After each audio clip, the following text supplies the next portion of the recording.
السلام عليكم ورحمة الله وبركاته. نحمده ونصلي على رسوله الكريم.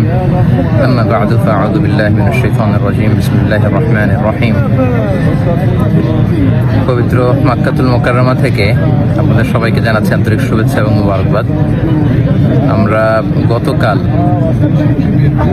মক্কাতুল মুকাররমাতে 27-এর কদরের রাতকে কাটিয়েছি। আজকে বাংলাদেশে 27-এর কদর, একটি গুরুত্বপূর্ণ কদরের রাত। আল্লাহ রাসূল সাল্লাল্লাহু আলাইহি সাল্লাম, আমরা জানি যে লাস্ট 10 ডেজ অফ রমাদানে রাতে ঘুমাতেন না, একান্তভাবে তিনি ইবাদত করতেন। আমরা গতকাল দেখেছি লাখো লাখো ধর্মপ্রাণ মুসল্লিরা কাবার প্রান্তরে কেউ উমরা করেছেন, কেউ কিয়ামুল লাইলে অংশগ্রহণ করেছেন, তারাবিতে অংশগ্রহণ করেছেন। আলহামদুলিল্লাহ, আজকে বাংলাদেশে 27-এর কদরের রাতকে আমরা উদযাপন করছি। আল্লাহ রাসূল সাল্লাল্লাহু আলাইহি সাল্লাম আম্মা জান আয়েশা রাদিয়াল্লাহু তাআলা আনহাকে এই রাতে একটি বিশেষ দোয়া পড়তে বলেছেন। তিনি বলেছেন যে, আয়েশা, তুমি যদি এই রাত পাও তাহলে তুমি পড়বে আল্লাহুম্মা ইন্নাকা আফুউন তুহিব্বুল আফওয়া ফাআফু আন্নী। অর্থাৎ, হে আল্লাহ, আপনি ক্ষমাশীল, আপনি ক্ষমা করাকে পছন্দ করেন, আল্লাহ আপনি আমাদেরকে ক্ষমা করেন। আল্লাহ রাসূল সাল্লাল্লাহু আলাইহি সাল্লাম রমজানের শেষ দশকে যখন পৌঁছতেন, তিনি ইদা জাআল আশরু আহিয়াল লাইলা ওয়া আইকাযা আহলা ওয়া জাদ্দা ওয়া শাদ্দাল মিযজার, সারা রাত জেগে আবাদত করতেন, পরিবারের সবাইকে জাগিয়ে তুলতেন, আবাদত করার জন্য বলতেন।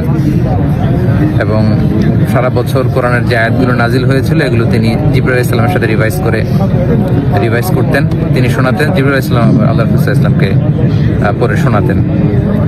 তো এই ক্ষমার রাতে আমরা যেন আল্লাহর কাছ থেকে ক্ষমা পেতে পারি, আমরা কায়মানুল বাকি আল্লাহ তাআলার কাছে ক্ষমা চাই। আল্লাহ যেন আমাদেরকে উতাকা মিনান নার, জাহান্নামের আগুন থেকে রমাদানে যে মুক্তির ঘোষণা দেয়া হয়, সেই মুক্তিপ্রাপ্ত বান্দাদের অন্তর্ভুক্ত যেন আমরা হতে পারি। পবিত্র মক্কাতুল মুকাররমা থেকে আমরা প্রাণ ভরে দোয়া করছি আপনাদের জন্য। আপনারাও আমাদের জন্য বিশেষভাবে দোয়া করবেন এবং স্পেশালি আমাদের হাসানা ফাউন্ডেশনের জন্য আমি দোয়া চাই।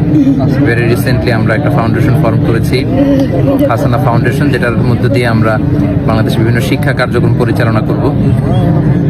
কদরের এই বরকতময় রাতে হাসানা ফাউন্ডেশনের ভবিষ্যৎ কার্যক্রমগুলো যেন আমরা স্মুথলি পরিচালনা করতে পারি। আপনারা এই ফাউন্ডেশনটির জন্য দোয়া করবেন।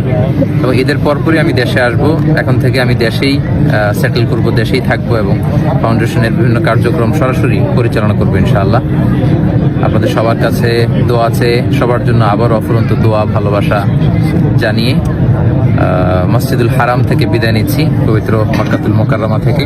আদামা ইনদি ওয়াল ইলমু ইনদাল্লাহি আলাইহি তাওয়াক্কালতু ওয়া ইলাইহি উনীব। আসসালামু আলাইকুম ওয়া রাহমাতুল্লাহি ওয়া বারাকাতুহু।